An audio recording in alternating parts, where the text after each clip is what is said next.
Hi, everyone. Harry here to talk about a bizarre kind of political legal discourse that has arisen in the wake of the murder of Charlie Kirk involving hate speech and has now sort of spread into the political waters. But it starts with Pam Bondi, the Attorney General of the United States, saying something else that just no first-year law student would say. She's a stunningly ignorant on top of all her other faults. And, of course, they dovetail because so often the faults are the things that she says that are mistaken are just looking to placate or stroke the President of the United States. But in the wake of the charges,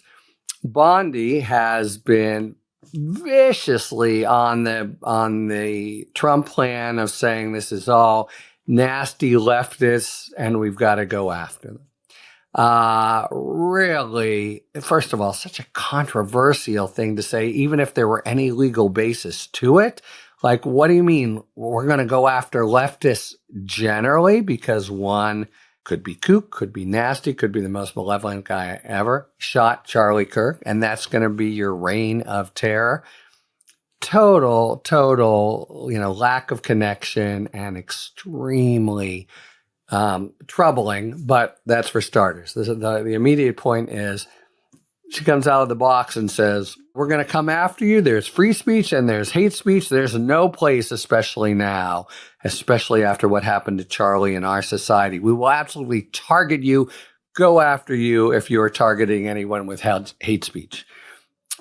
There is, unfortunately for her, the Constitution of the United States, which makes very clear that hate speech is often protected speech under the First Amendment. It is bad form.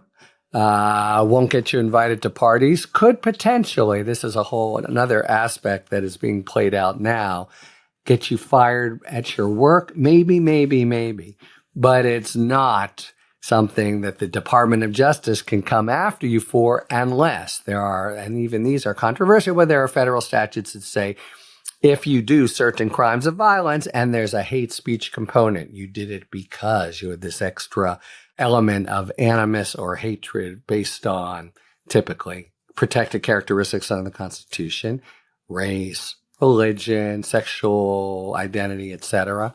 Okay, then there can be a crime. But she just basically stepped in it, the Attorney General of the United States, and just said, we'll go after you. And somebody, took her aside and said, Pam, the law is very contrary.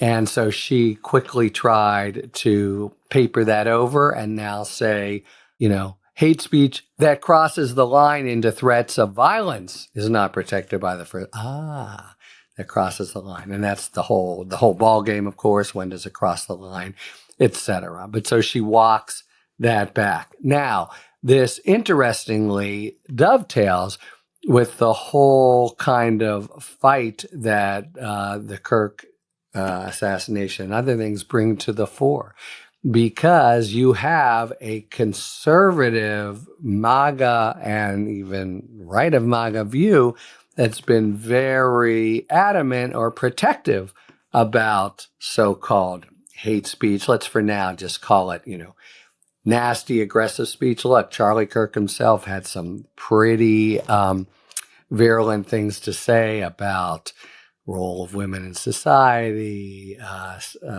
sexual, transgender status, things like that. That's not hate speech, and it certainly didn't cross the line into threats of violence. So it's by way of saying that it's the MAGA crowd and Trump himself from his candidate days that have typically been on the side of saying we should be able to propound hate speech. So-called hate speech. We should be insulting and whatever. We have, in their view, a complete monolithic control by the nasty radical left in this society, and we want to be able to push back with words. And First Amendment absolutely protects their right to push back on words. So you have the interesting dynamic where no less a conservative than Ted Cruz, who is a senator from Texas, who's pretty much of a polarizing force himself, but who's no dummy, clerked on the Supreme Court, et cetera, just coming out and saying, and so it's a strong rebuke of Bondi and a kind of support of the gang on his side that is in favor of nasty, provocative, but nonviolent speech. He comes right out and just says, no, no, no, no, no. The First Amendment protects so-called speech, and he goes and it protects hate speech, it protects vile speech, it protects horrible speech. You cannot be prosecuted for speech, even if it is evil and bigoted and wrong. And that's an important principle for them because they are doing things that certainly people on the left are calling evil and bigoted and wrong. So that would normally be the principle they want to do. So once again, is Bondi not only ignorant, but probably just going, this is the Epstein story, other stories, just, either checking specifically or just, what do I say that pleases Trump? What do I say that pleases Trump? Being ignorant here and having the view that now the thing you do is to say we're going to go after everybody for hate speech and just being, constitutionally ignorant. But doing that, so it's all caught up, and we now have, and I mention it, we don't go that deeply into political Sturm und Drang, especially on this stuff. I think it's actually been very corrosive, counterproductive, et cetera. Our Substack this morning, for instance, focused on the case against Robinson involving Kirk. Nevertheless, pretty interesting that this is broken out into a social-wide debate. And as long as we're chronicling, we've got Ted Cruz coming in on the side of free speech, Bondi looking just terrible, looking like, not knowing a basic principle. And Justice Sotomayor has now come and issued, and is obviously in a way that has to do with this whole situation. She came out at a conference, a panel at NYU, and basically, made clear can't, obviously, the First Amendment protects ideas, debate, dissent, and the like, and then said some really, really pungent things that you would not see in a normal state of affairs where the Constitution and civil society are healthy. But she's basically, however she can, throwing a bomb across the bridge at Bondi and saying flat out, first saying, if people understood, they'd be more informed what's important in a democracy. But then really coming flat out and saying as a connection to, here we are debating about hate speech, which we know is protected by the First Amendment. Look, what the rule of law means is that we're being ruled by citizens who've considered this. There's a little bit of the Jill Lepore lecture that's going to go up tomorrow as part of Constitution Day in her new book, We the People. But the moment we take the people out of the equation, once we do that, we lose the republic. And then she says, adults, that means, everyone in charge, have really messed up the country. That's, within the sort of protocol of how the republic works and the proper role of judges and that kind of thing.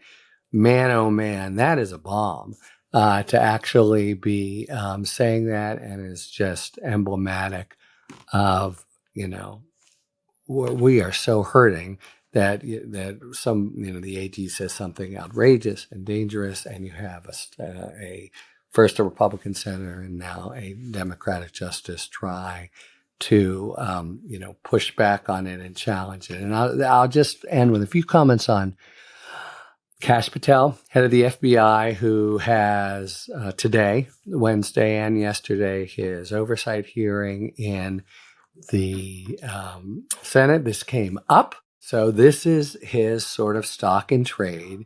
He's just, other times when things get combative, you have, well, Senator, I take issue. Patel is a well-practiced, experienced asshole in front of senators. So in the, he he now comes up with all kind of controversy in terms of how he's handled the Utah case, in terms of this lawsuit just filed by 3 FBI folks. As to that, he just says, I won't tell you about any personnel decision. As to really serious allegations that the FBI have been hurt in its mission, he just denies them. And then in general, he's just an asshole. This is what the head of the FBI said to the Democratic senator from California. You are the biggest fraud, this is Patel talking, to ever sit in the United States Senate. You are a disgrace to this institution and a political buffoon at best. Empty, stupid rhetoric, says nothing. Adam Schiff is very far from meeting that description. But this is who Patel is. So this whole hate speech thing is also tied into kind of bomb throwing and incendiary back and forth. And this is actually, Patel's closest to home court in Utah. He was very off his game. He didn't know what he was doing. He said suspects had been caught and they weren't. But to come in and throw bombs and point the finger, this is why way back when his name was surfaced for the second in command of the FBI, Bill Barr said, over my dead body. This is who Patel is. And it's now so all tied up and packaged together with a factually, constitutionally, legally, not just wrong, but inane views about the First Amendment, but then also the possibility of some unconstitutional reign of terror that Pam Bondi and Kash Patel and Donald Trump are going to visit on so far identified Democrats in this country, basically because this 22-year-old shot and killed Charlie Kirk. Okay, so that's the whole package of stuff. But the takeaway is this is what hate speech is. This is what it isn't. This is where it comes into play. This is where it doesn't. Don't be fooled. And in general, the public debate, as I say again, is so unhelpful, but it's good to know the law and what's happening in the cases. Talk to you later. Thanks for tuning in. If you enjoyed this video and other Talking Feds content, please take a second to like and subscribe. Talk to you later.